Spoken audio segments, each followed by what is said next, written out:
प्रलय एक ऐसा समय जब सब कुछ नष्ट हो जाएगा। धरती को चीरते हुए अंदर की ज्वाला बाहर आएगी, आसमान फटकर तेजाब उगलेगा, सभी पशु पक्षी पौधे इसी तरह नष्ट हो जाएंगे जैसे कुछ था ही नहीं, और ये धरती एक बार फिर आग और भाप से बना गोला बन जाएगी। हर धर्म में किसी न किसी तरीके से प्रलय की बात की जाती है। जब पाप अपनी सारी हदें पार कर चुका होगा, तब प्रकृति किसी न किसी तरह सब कुछ नष्ट कर अपने आप को पुनः स्थापित करेगी। सनातन धर्म की माने तो इसे कलयुग का अंत बताया जाता है। सतयुग, त्रेता युग, द्वापर युग के बाद जिस समय में हम जी रहे हैं, कलयुग एक ऐसा समय जहां पाप का राज और अधर्म अपनी चरम सीमा पर पहुंच रहा है। लेकिन भारत में कई ऐसी जगह है, कई ऐसे मंदिर हैं जो ये दिखाते हैं कि ये सिर्फ एक कहानियां नहीं है। हमारे प्राचीन मंदिरों से जुड़े कई ऐसे अनसुने राज्य हैं जो ये दिखाते हैं कि हमारा अंत नजदीक है।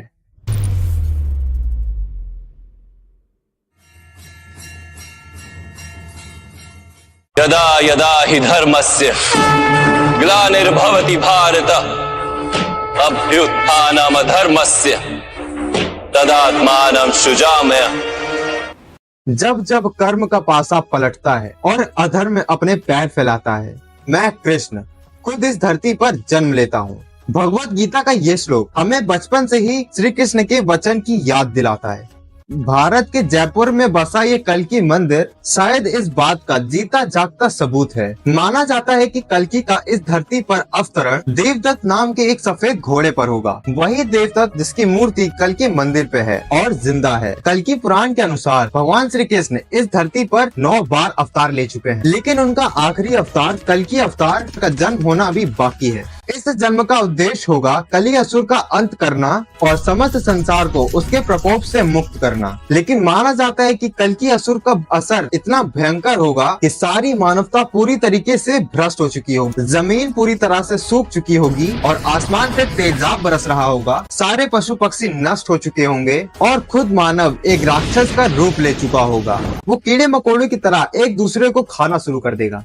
इस संसार में संतुलन लाने का सिर्फ एक ही रास्ता बचेगा, सब कुछ नष्ट कर एक नई शुरुआत करना, और यह कार्य स्वयं कल्कि अवतार खुद करेंगे। एक कहानी के अनुसार जब जयपुर के महाराज जयसिंह द सेकंड इस मंदिर का निर्माण कर रहे थे, तब मंदिर के बाहर बने देवदत्त की मूर्ति पर कहीं से अनजाने में एक चोट का निशान आ गया। इस निशान को भरने की कई कोशिशें की गई, लेकिन ये वैसा का वैसा ही रहा। लेकिन कुछ समय बाद ये देखा गया कि वो निशान धीरे धीरे खुद अपने आप ही भरता जा रहा है। तब से ऐसा माना जाता है कि जिस दिन वो घाव का निशान पूरी तरह से भर जाएगा, तब कल्कि भगवान इस धरती पर अवतरित होंगे। समय 4 चरणों में घूमता है, ये तो सब जानते हैं, लेकिन कभी आपने समय के स्तंभ के बारे में सुना है? महाराष्ट्र में बसा केदारेश्वर मंदिर, जो ऐतिहासिक कलाकृति और आर्किटेक्ट की एक शानदार छवि दिखाता है। पहाड़ों को तोड़कर तराशा गया यह मंदिर हमारे पूर्वजों के आधुनिकता का बहुत ही बड़ा सबूत है। लेकिन इसी मंदिर के पास बसी एक गुफा से कई अनसुने राज जुड़े हैं। इस नेचुरली फॉर्म गुफा में पाया जाता है 5 फुट लंबा केदारेश्वर शिवलिंग, और माना जाता है कि ये शिवलिंग स्वयंभू है, मतलब इसे किसी ने स्थापित नहीं किया, यह अपने आप प्रकट हुआ है। यह शिवलिंग एक ऐसी जगह पर स्थित है जहां पर आपको पहुंचने के लिए मौत से जूझते हुए हरिश्चंद्र का सबसे खतरनाक ट्रैक और कुछ फीट लंबे पानी को तैरकर पार करना पड़ता है, और बारिश के समय में ये पूरी तरीके से पानी से भर जाता है। लेकिन यह दृश्य इतना मन मुग्ध कर देने वाला होता है कि आप सोच भी नहीं सकते। एक नेचुरली फॉर्म्ड गुफा के अंदर झरने के बीच बसा हुआ केदारेश्वर शिवलिंग पूरी तरीके से पानी से घिरा हुआ, और ये पूरी गुफा एक स्तंभ के सहारे टिकी हुई है। अगर इसे ध्यान से देखा जाए तो ये पूरी गुफा एक 4 स्तंभ से टिकी हुई थी, लेकिन धीरे धीरे कर ये स्तंभ टूट गए और अब सिर्फ एक बचा है। लोगों का मानना है कि ये 4 स्तंभ 4 युगों को दर्शाते हैं, सतयुग, त्रेता युग और द्वापर युग। जो 3 युग बीत गए और एक एक युग के खत्म होने के साथ ही एक स्तंभ टूट गया, और जब हम आखिरी युग में पहुंच चुके हैं और इस मंदिर का आखिरी स्तंभ बचा हुआ है, कलयुग का प्रतीक, जिस दिन ये स्तंभ भी टूटा उस दिन कलयुग का अंत होगा और सारा संसार नष्ट हो जाएगा।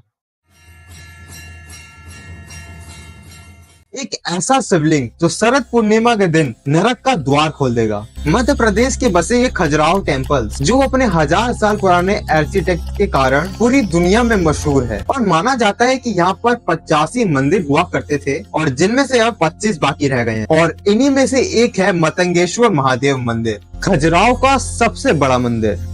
और उसके पीछे का कारण है यहाँ पर बसा हुआ शिवलिंग जो हर साल बढ़ता जा रहा है। ऐसा माना जाता है कि इस मंदिर में बसे शिवलिंग की लंबाई जो हर साल शरद पूर्णिमा के दिन 1 इंच बढ़ जाती है। इस मंदिर की जुड़ी कहानी के अनुसार एक बार भगवान शिव ने पांडवों के सबसे बड़े भाई युधिष्ठिर से प्रसन्न होकर उन्हें एक अनमोल और जादुई मणि दी और युधिष्ठिर ने यह अनमोल मणि एक संत मतंग ऋषि को दे दी और आखिर में इस मणि को जमीन के अंदर गाड़ दिया गया और उसके इर्द गिर्द जादुई तौर पर एक शिवलिंग बना दिया गया। मतंग ऋषि के नाम पर इस मंदिर को मतंगेश्वर मंदिर बुलाया जाता है और माना जाता है कि इसी मणि की शक्ति के कारण ही शिवलिंग हर साल ही बढ़ता जाता है। मंदिर के पुजारी बाबूलाल गौतम कहते हैं यहाँ का शिवलिंग 9 फीट ऊंचा है और इतनी ही लंबाई जमीन के अंदर भी है और ऐसा कहा जाता है कि शिवलिंग का ऊपर का हिस्सा स्वर्ग की ओर बढ़ रहा है और जबकि नीचे का हिस्सा पाताल लोक की ओर। और जिस तरह ये शिवलिंग हर साल लंबा होता जा रहा है उतना ही जमीन के नीचे भी बढ़ रहा है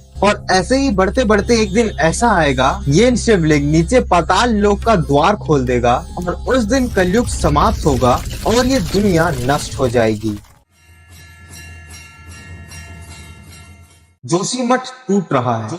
उत्तराखंड में हिमालय पर्वत के पास बसा एक छोटा सा शहर जोशीमठ जो धीरे धीरे जमीन पर धंसता जा रहा है। लोगों के घरों में, सड़कों पर बड़े बड़े क्रैक्स देखे जा रहे हैं और ये सब आने वाले एक भयानक अंत की ओर निशाना करते हैं। और इन्हीं सब के बीच एक ऐसा मंदिर है जो ये चेतावनी सदियों से दे रहा है। उत्तराखंड का नरसिंह मंदिर जो भगवान विष्णु के नरसिंह अवतार पर समर्पित है।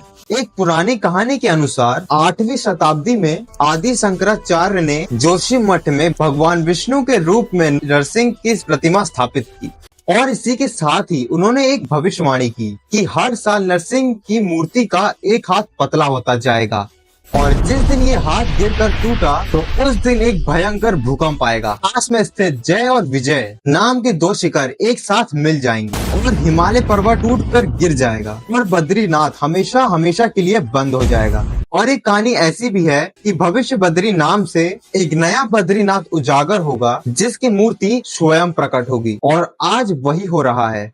भगवान नरसिंह का एक हाथ सिर्फ एक बाल जितना पतला बचा है और किसी भी समय टूट सकता है। और अगर जूलॉजिस्ट की माने तो उत्तराखंड में एक भयंकर भूकंप आना बाकी है। और दूसरी ओर जोशीमठ के पास भविष्य बद्री में पहाड़ों में बसा एक पत्थर हर साल धीरे धीरे बद्री नारायण देवता का रूप ले रहा है।